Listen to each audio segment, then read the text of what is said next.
नमस्कार. आज 15 ऑक्टोबर भारताचे माजी राष्ट्रपती डॉक्टर APJ अब्दुल कलाम यांची आज जयंती. त्यांना जयंतीनिमित्त विनम्र अभिवादन करतो. एक 4 दिवसापूर्वी मी माझ्या TETच्या अनुभवाबद्दल एक व्हिडिओ शेअर केला होता. त्या व्हिडिओच्या माध्यमातून कार्यरत शिक्षकांना थोडीशी एक प्रेरणा मिळावी, त्यांच्यामध्ये जे चिंतेचं तणावाचं वातावरण आहे ते थोडं कमी व्हावं म्हणून तो व्हिडिओ त्यांना उद्देशून होता. परंतु त्या व्हिडिओच्या माध्यमातून अशी मागणी आली की जे नवीन उमेदवार आहेत D.Ed. B.Ed. झालेले किंवा जुने असतील समजा, परंतु ते आजपर्यंत TET उत्तीर्ण नाही झाले काही कारणास्तव, तर त्यांच्याकडून अशी मागणी आली की सर तुम्ही नेमका अभ्यास कसा केला आणि किती वेळ केला. तर या संदर्भात माझा जो अनुभव होता, मी जो वयाच्या 40व्या वर्षी कशा पद्धतीचं माझं नियोजन होतं आणि कसा अभ्यास केला मी, तर ह्याविषयी मी तुम्हाला माझ्या अनुभवातले जे काय हे येतं तुम्हाला सांगणार आहे. आणि आता सुरुवात जर म्हटलं तर तुम्ही एकदा ठरवलं पाहिजे की मला काही करून TET उत्तीर्ण व्हायचं आहे. जेव्हा तुम्ही मनाशी एकदा ठाम निश्चय कराल ना की मला हे करायचं म्हणजे करायचं, तेव्हाच पुढची दिशा आपली हे होत असते, आपलं मार्गक्रमण होतं त्या मार्गानं समजा. तर आता अभ्यास करायचा म्हटल्यावर सगळ्यात पहिलं काय असतं की आपली मानसिक आणि शारीरिक स्थिती त्या अभ्यासायोग्य असली पाहिजे. आता अभ्यासायोग्य असणं म्हणजे काय की आपलं मन शांत स्थिर असावं, आपल्या शरीरानंसुद्धा आपल्याला साथ द्यावी. तर आपलं मन शांत करण्यासाठी वेगवेगळे उपाय असतात. जो तो आपापल्या पद्धतीने आपलं मन शांत करण्यासाठी उपाययोजना करू शकतो. पण मी सांगतो मी काय केलं होतं की एकतर माझ्या डोक्यामध्ये फक्त TET आणि TET एवढेच विचार होते. मला TET व्यतिरिक्त काहीही दिसत नव्हतं. जे म्हणतात की जळी स्थळी काष्टी पाषाणी, तशा पद्धतीने मला फक्त TET दिसत होती. आणि मग बाकी अवांतर विचार माझ्या डोक्यामध्ये येतच नव्हते किंवा मी जाणीवपूर्वक येऊनसुद्धा देत नव्हतो.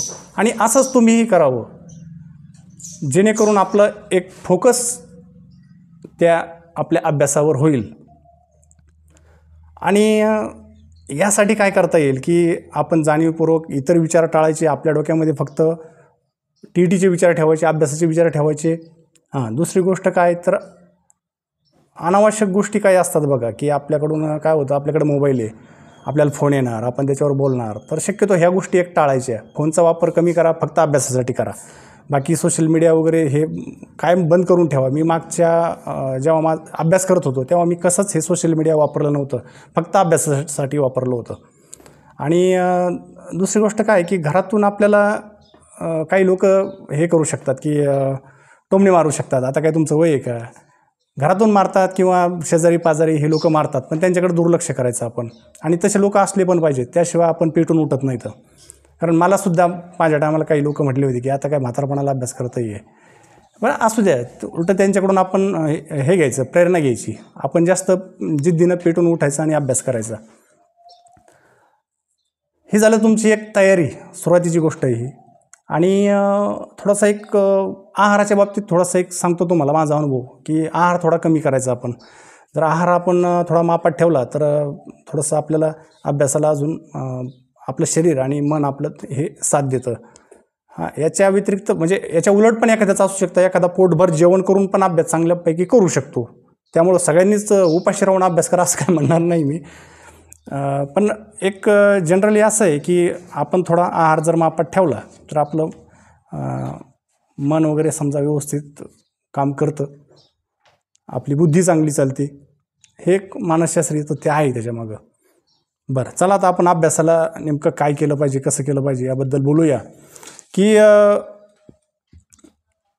अभ्यास आता आपण काय लहान नाही इथं की आपल्याला कोणतरी शिकवलंच पाहिजे. काही गोष्टी आपण स्वतःहून शिकू शकतो.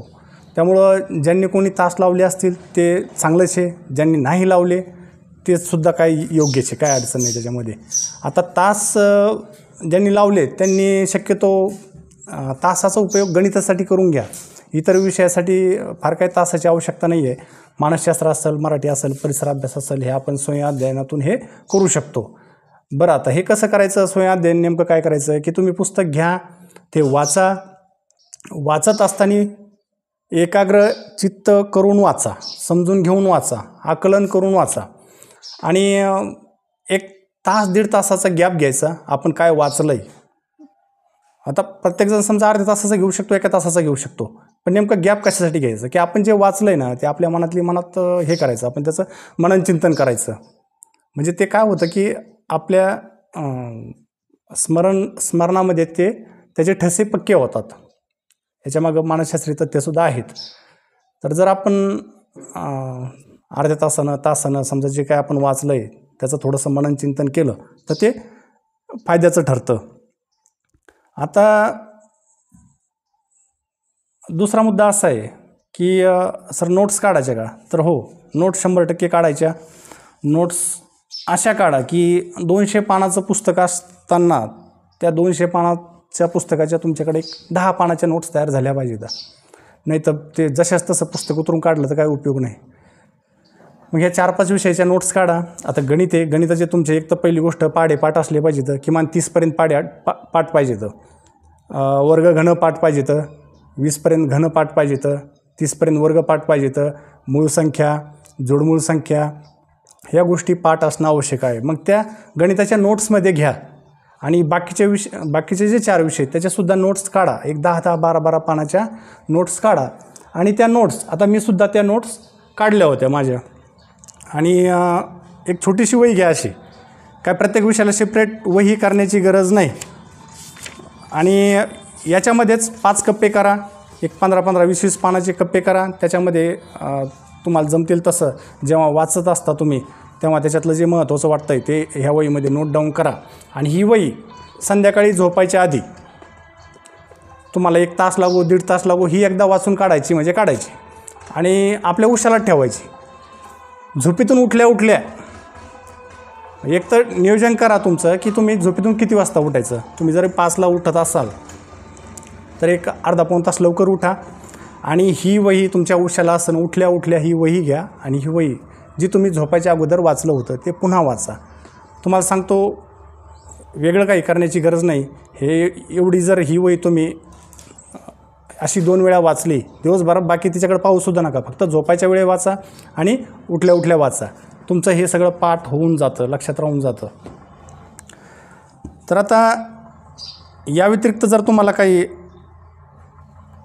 मदत लागली, सहकार्य लागलं तर निश्चित विचारा. तुम्हाला मी कधीही माझा अनुभवाचे बोल तुम्हाला सांगण्यासाठी मी तयार आहे. माझ्याकडं काही गणिताच्या नोट्स आहेत मी स्वतः काढलेल्या. त्याच्यामध्ये जे PYQ म्हणतो आपण ते PYQसुद्धा घेतलेले आहेत. आणि तुम्हाला जर त्याची आवश्यकता वाटत असेल तर मी तुम्हाला ते PDF स्वरूपामध्ये देऊ शकतो.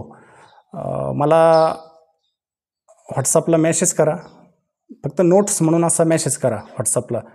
तुम्हाला मी त्याची PDF, त्या गणिताची PDF तुम्हाला पाठवू शकतो. माझा नंबर आहे 8208121771. चला, अशा पद्धतीचं हे माझं नियोजन होतं. आपलं एकतर सुरुवातीला निश्चित करा की मला हे करायचं म्हणजे करायचं आणि त्यासाठी झोकून द्या. मन शांत ठेवा. बाकी इतर गोष्टीत वेळ घालवू नका. जो काय वेळ आहे उपलब्ध त्या वेळेचा सदुपयोग करा आणि अशा पद्धतीनं नोट्स वगैरे काढून त्या फक्त झोपायच्या आधी आणि झोपल्यानंतर त्याचं वाचन करा. याच्यापेक्षा वेगळं काही करण्याची गरज नाही. आणि एखाद्याकडे वेळ कमी आहे समजा तर म्हणजे काही गृहिणी आहेत तर त्यांना स्वयंपाक करण्याचे भांडे धुणं भांडे ह्या गोष्टी असतातच समजा. तर ते काय प्रत्येकाला करणं आहे, पण आपण प्रत्येकानं आपल्या आपल्या पद्धतीने त्याच्यातून मार्ग काढला पाहिजे. तर तुम्ही जसं समजा एखादं काम करत असताना सुद्धा यूट्यूबवर काही लेक्चर असतात की ते तुम्ही बाजूला ठेवू शकता. स्वयंपाक करताना सुद्धा लेक्चर चालू करून ठेवायचं आणि आपलं ते काम करत असताना ते लेक्चर ऐकायचं. अशा पद्धतीचं जर नियोजन केलं तर तुम्ही उपलब्ध वेळेचा जास्तीत जास्त वापर करून 100% या TETमध्ये यशस्वी होऊ शकता असा मला विश्वास आहे. मी जे केलं आहे तुम्हाला सांगितलं आहे आणि मी करू शकतो तर तुम्हीसुद्धा निश्चितपणे हे करू शकता एवढा विश्वास मलाही वाटतो. आणि काही सहकार्य लागलं, काही मदत लागली तर निश्चित मला माझ्या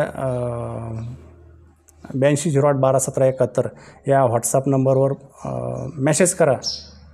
माझ्याकडून तुम्हाला गणित विषयाच्या नोट्स पाठवण्यात येतील. एवढं बोलतो. तुम्हाला तुमच्या पुढच्या तयारीसाठी शुभेच्छा देतो आणि थांबतो.